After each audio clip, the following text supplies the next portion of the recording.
نوم دې څوک دی؟ عبدالکریم. د پلار نوم دی؟ لا خواص. د نیکه نوم دی؟ میرباز. د کوم ځای؟ د روزګان د چرچنود ولسوالۍ. ښه، اوس چې کور چېرې دی؟ اوس مې کور د لې په دغه ښار کې پی آر ټي او سر ته. ته دغه کیسه ماته وکړه دغه د جبار شجاع ده او د دغه الیاس دایي د مړینې د دغې موضوع څنګه کیسه وه، ته دا جریان ووایه. د دې موضوع داسې وه چې دغه جبار شجاع زموږ قومندان مشر و او موږ په ګروپ کې چې موږ کوم انډیوالان کار کوو او موږ دا کاروبار کوئ، نو بیا د ده سرایه موږ ته په نښه کوي.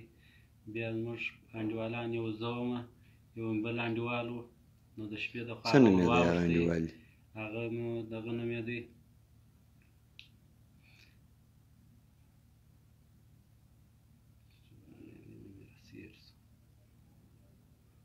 حنفي صاحب. ښه. حنفي صاحب نومېدی او حنفي صاحب یو زه وم. ښه. نو هغه د تخلص دستګاه نومېده، د ده شبکه ده. نو ده یې سرای ته ور واوښتی، ما شاوخوا معلومات کوئ. زه ورته ولاړ وم. نو بیا چې کوم وخت هغه کار وسو، دی ور واوښتی، تر موټر یې هغه چسبکي مین ور لاندې کړي، بېرته ځینې را واوښتی. نو بېرته بس موږ ځینې راللو. بیا نو زه په موضوع نه وم خبر په ده باندې چې دا خبریال دی. کوم وخت چې مین پر پټاو سو، هغه چې خبر سولو، هغه الیاس دایي صاحب. ښه. الیاس دایي خبریال سره ستاسو خصومت و مخکې؟ یا موږ څه دغه نه ورسره. ښه. ته د باندې ولاړ وې، څوک ور واوښتی سرای ته؟ زه د باندې ولاړ وم، حنفي صاحب سرای ته ور واوښتی. حنفي صاحب بل نوم یې څه دی؟ حنفي صاحب بل نوم نه پېژنم، خو دا د ده شبکه ده، د تخلص دی، نو په دغه نامه یې زه پېژنم. کور و ځای چېرې دی؟ چېرې اوسېږي؟ داسې ځای نه دی رامعلوم، خو دلیل زموږ سره په ښار کې کار کوي. زموږ ځای یو ستاسې مشر څوک دی؟ زموږ مشر جبار شجاع. ښه.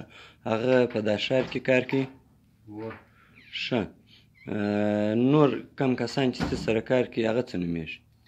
داسې یعنې موږ ته نه معلومېږي، خو ځینې څو انډیوالان را معلومېږي. دلته خو ډېری انډیوالان دي زموږ په ګروپ کې، لکه شفیع الله و او قدرت الله و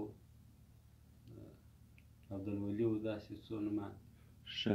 د دېو کورونه هم دلې دي که ځایونه یې درته معلوم دي؟ دلې کورونه دي، ځای نه دی را معلوم. ښه. چېرې استوګنه کوي، اوسېږي چېرې؟ داسې نه را معلومېږي. څه کار کوي؟ دوی ستا سره کومه وظیفه مخته وړي په دغه کار کې؟